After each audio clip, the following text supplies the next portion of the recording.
In today's video, I will cover the most important things as a newer player in Escape from Tarkov.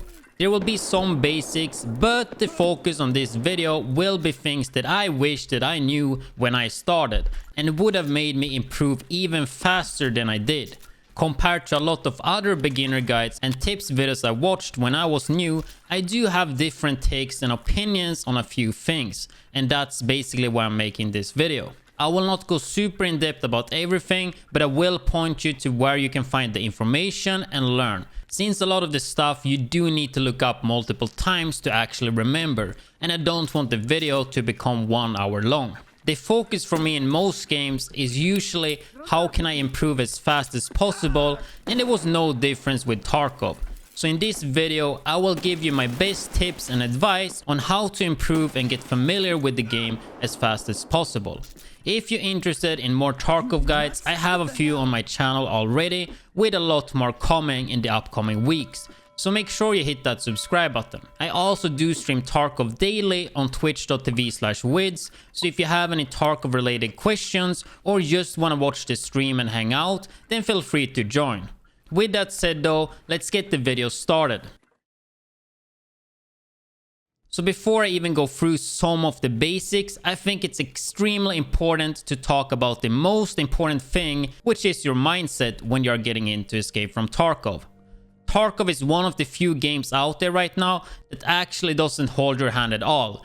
It got so much depth with no tutorials or anything in the actual game.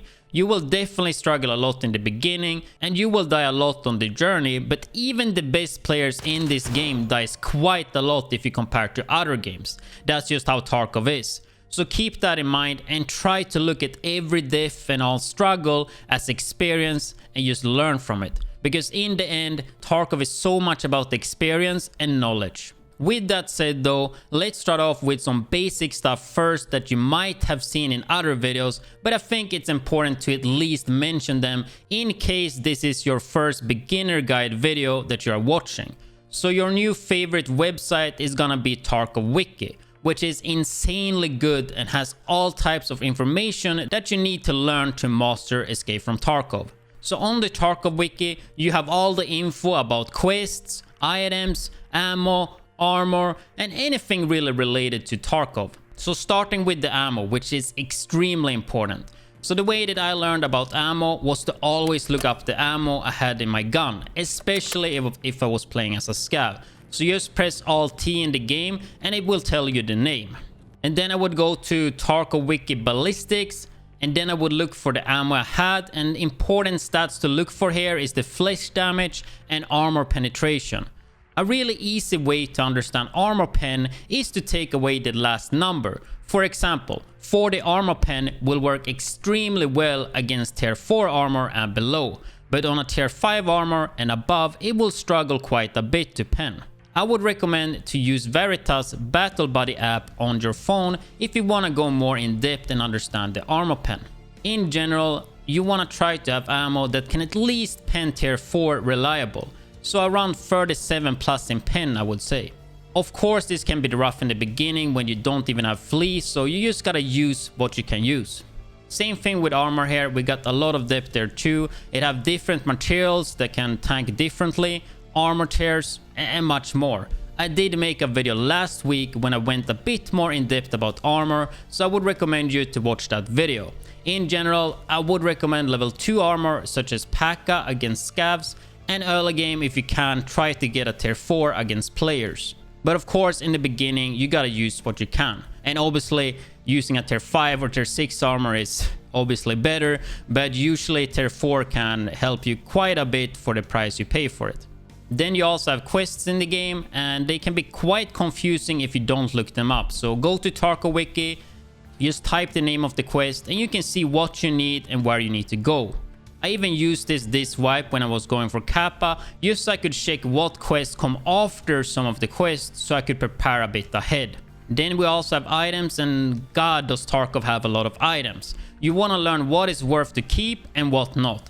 Some you need to have for quest and some you just want to keep because they sell for a lot. So after every successful extraction, I will look up the items I got on the Tarkov Wiki. And then I could see if some of them are needed for a quest, Do I need to have it found in raid status? And also see what you could do with the item. Then I would right click on the item and filter item to see how much it goes on the flea market. If you're not level 10 yet and don't have the flea market, you could use a website such as tarkovmarket.com. There's not really a shortcut to learn all this, especially the items. So I think this is the best way. Even though you will spend a lot of extra time, I still think this is really worth it in the long run. And it will make your looting so much faster because you know what you want to keep and what you don't want to keep. In terms of looting, I would definitely recommend to try to get as big backpack as you can get. The bigger the backpack, the more loot you can have. The more loot you can carry, the more money you will get the times you actually survive. Of course, this depends on what you're doing in the raid, but I shipped out way too long with the backpack and it definitely impacted a lot how much money that I used to make. So try to get as big backpack as you can. You also do have maps on Tarkov Wiki, but I usually use mapgenie.io since you can customize the map for your own liking. You can disable and enable all sorts of things there. I would definitely suggest you to at least have the player spawns enabled on mapgenie because it's definitely one of the more important things to learn, since usually in the first minutes of a raid it's really likely that you will run into other players. So if you learn the spawns, you're gonna have an easier time.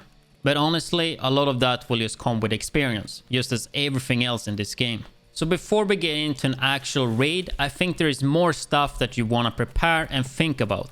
First of all, I would definitely recommend to play solo as much as possible, since that is the best way, in my opinion, to learn.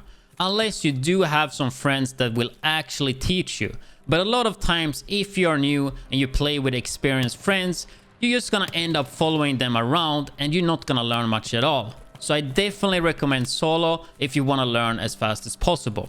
When it comes to raiding, you can play as your PMC character or you can play as a scav.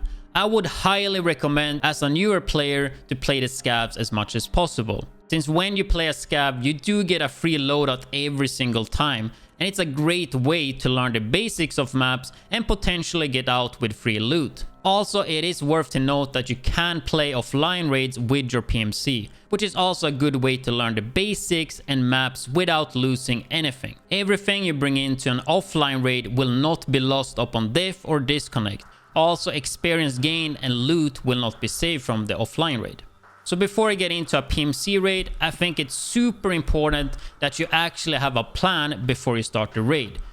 So you don't start a raid without having a plan and no clue where to go. Whatever the goal might be, make sure you have a plan, like doing a quest or farming something specific. Of course, that might change when you are in a raid, but then you probably have a new plan. I think it's also important to mention that you should at least equip a pistol, because if you go in completely naked, you will get tagged and cursed, meaning that scavs will rush and come for you no matter what. You also want to use headphones if possible, since they amplify the footsteps and shots.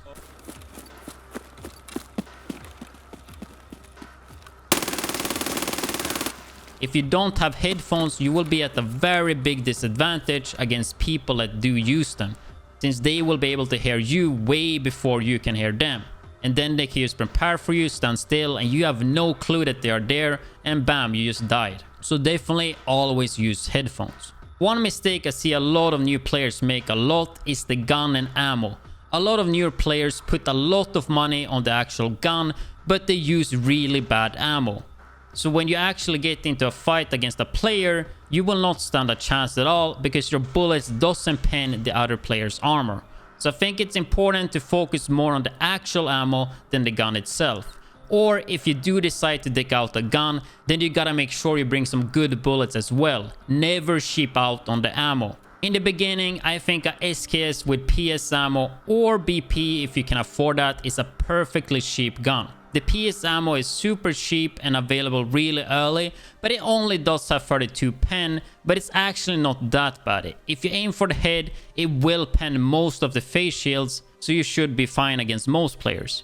And I know that you probably don't want to run a SKS, you want to run the full Meta M4 or HK that you've seen other YouTubers, streamers or friends run, but until you get to higher levels, that's just not really possible. Like to make a meta M4, I would say you should be level 40 because otherwise it's gonna be really expensive to get a lot of the parts from the flea market. So just be patient and keep grinding and you will be able to get better and better guns the higher level you get. So now when you got your loadout ready and you're about to go into the raid, you will get this insurance screen right here. So here you can choose to insurance your gear, so in case you die and nobody takes your equipped insured gear, you will actually get it back in around a day. If you die to a scav and the AI scav takes your gear, you will actually get it back. But if a player or a player scav takes it and they extract out, you will not get it back. I think also if disconnect, you don't get it back either. I'm not 100% sure about that, but I do think that's the case. If you do play in a group, the insurance is insanely strong, since if you die, your friends could just hide the gear and you will get it back. Also, if your backpack is full and your armor/helmet are worse than other gear you find, you could just insurance fraud the gear, meaning that you hide the gear and if nobody takes it, you will get it back. It's a good way to be more efficient with your gear, and also if you manage to kill another player, you can just take their gear and drop your gear and then you literally have nothing to lose, right? The insurance prices got increased a lot this wipe though. I have paid up to 150,000 for insurance, and honestly, as a solo player, I felt like it was not worth it a lot of the times. Since if I die, they will take all my gear since I've been running top tier gear. But if you're running lower end gear, I would definitely recommend it, since it is quite cheap to insure that gear as well, and people are most likely not gonna take it because there's better stuff to take that will fill their backpacks. I do think I will make a video about this topic in the future though, because I feel like as a solo player and you're running really good gear, it's only really worth it then if you insurance fraud yourself. So yeah, if you want to see that video, if I will make one, just make sure you subscribe to the YouTube channel and you will not miss it.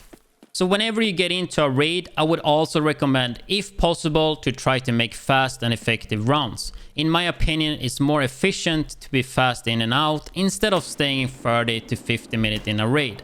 Of course, this is situational. For some quests, it can be worth to stay longer since a lot of PMCs will have left and you can easily farm scavs or move to high populated areas with less risk. If I look back now to my first wipe, I would do super long rounds, but a lot of that was because I was not experienced with the game and I had a hard time on the map just locating myself. Talking about being fast and efficient, I do find a lot of people always recommending to walk and crouch and be super slow and sneaky.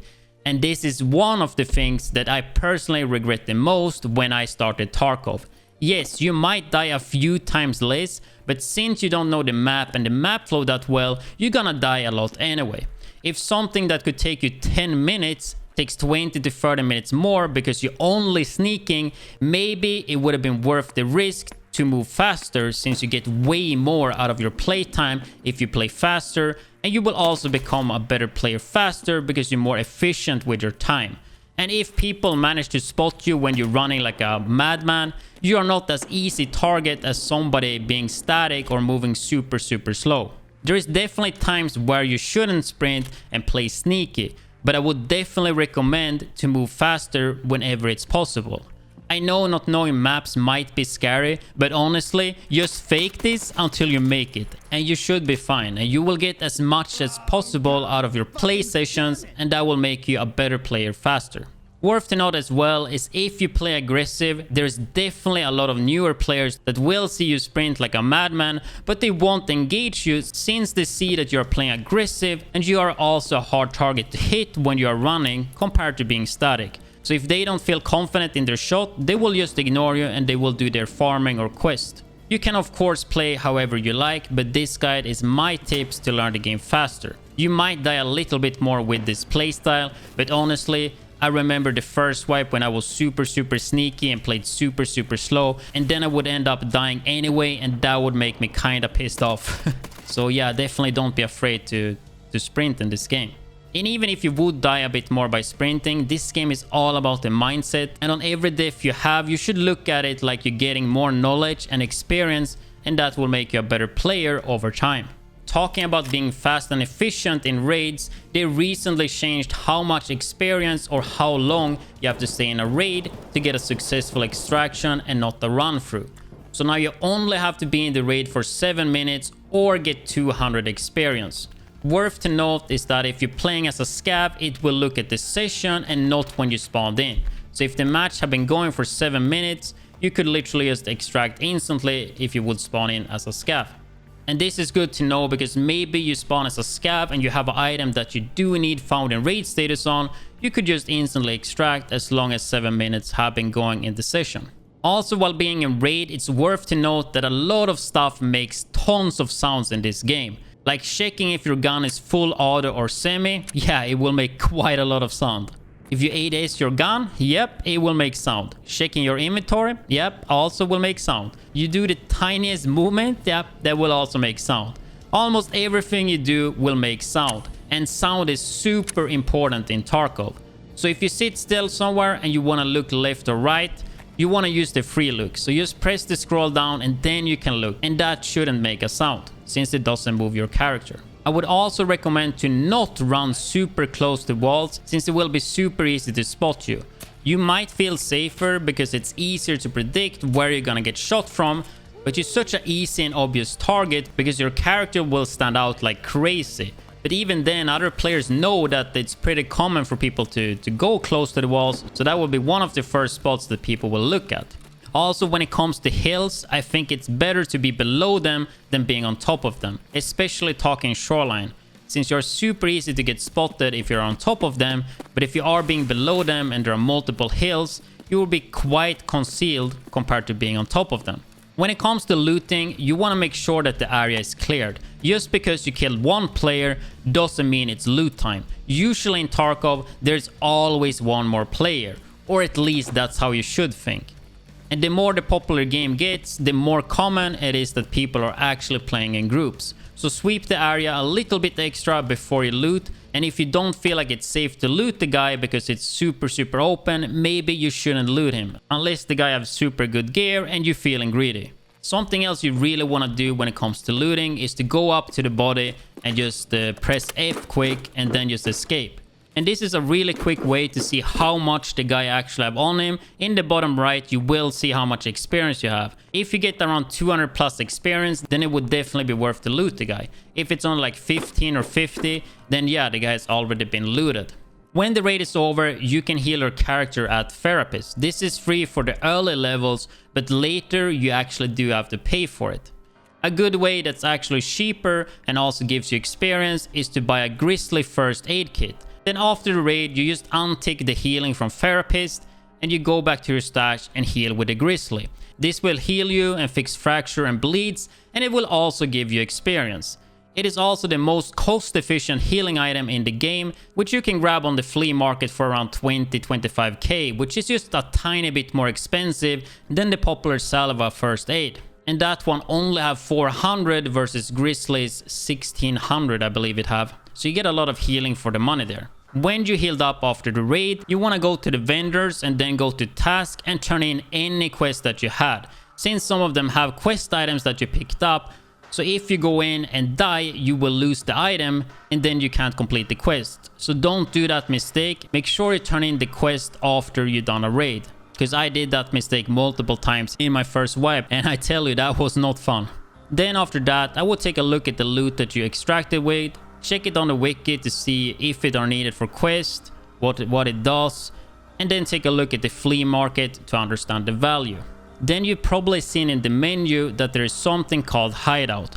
I would definitely recommend to try to upgrade it the best you can, since that have a lot of good stuff that you can craft and also a lot of passive benefits to your character, and it will just make your life easier in Tarkov. I did make a video about the hideout, so make sure you check that video out on my channel if you're interested in knowing more about the hideout and good crafts and how it works and all that. Another good way to learn the game when you can't actually play it is to watch other good players, either on YouTube or live on Twitch. The benefit of watching it live on Twitch is that you can ask questions directly to the streamer. Preferably, you want to have a streamer that talks through what he's doing so you can pick up the stuff way easier. Talking about that, I do stream Tarkov daily on twitch.tv, so feel free to come and watch and ask any Tarkov related questions. It's definitely a good way to learn the game if you can't play it. But of course, playing the game is the best way to actually get the in-game experience and knowledge. Anyway, that should be it for this video. I hope this video was useful and gave you some new information. If you have any questions at all, post them in the comment section below and I will try to answer them all. If you are interested in more guides, gameplay and such, then make sure that you hit the subscribe button, since I do have plenty of Tarkov videos on the way. Thank you guys for watching, and I will catch you guys on my stream or in the next video.